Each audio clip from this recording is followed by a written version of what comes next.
RSS நூற்றாண்டு விழாவில் SP Velumani பங்கேற்றிருக்கிறார். கோவையில் ஆர்எஸ்எஸ் நூற்றாண்டு விழாவில் எஸ்பி வேலுமணி பங்கேற்றிருக்கிறார். இது பற்றிய மேலும் விவரங்களை தருகிறார் நமது செய்தியாளர் தென்னிலவன். தென்னிலவன், முழு விவரம்.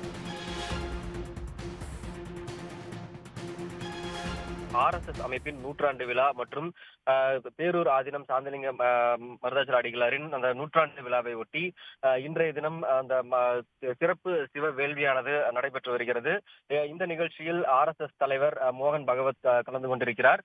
அதே போல மேலும் அதிமுக முன்னாள் அமைச்சர் எஸ்பி வேலுமணி மற்றும் பாஜக மாநில தலைவர் நயினார் நாகேந்திரன், அதே போல தமிழக பாஜக பொறுப்பாளர்கள் என பாஜக நிர்வாகிகள் கலந்து கொண்டிருக்கிறார்கள். அதே போல இந்து அமைப்பினை சேர்ந்தவர்கள் கலந்து கொண்டிருக்கிறார்கள். அந்த நிகழ்ச்சியானது தற்போது நடைபெற்று வருகிறது. முன்னதாக இந்த நிகழ்ச்சிக்கு வந்த முன்னாள் அமைச்சர் எஸ்பி வேலுமணியை பாஜக மாநில தலைவர் நயினார் நாகேந்திரன் மற்றும் பாஜக பொறுப்பாளர்கள் வரவேற்றிருக்கிறார்கள். இப்ப ஒன்றாக அனைவரும் ஒரே மேடையில் அமர்ந்திருக்கக்கூடிய நிகழ்வானது நடைபெற்றுக் கொண்டிருக்கிறது. இன்றைய தினம் பாத்தீங்கன்னா இந்த சிறப்பு சிவ வேள்வி பூஜையானது நடைபெற இருக்கிறது.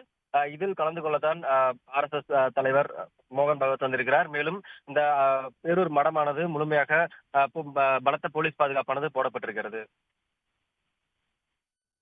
விவரங்களுக்கு நன்றி தென்னிலவன். உடனுக்குடன் செய்திகளை தெரிந்து கொள்ள சன் நியூஸ் பெல் ஐகானை கிளிக் பண்ணுங்க.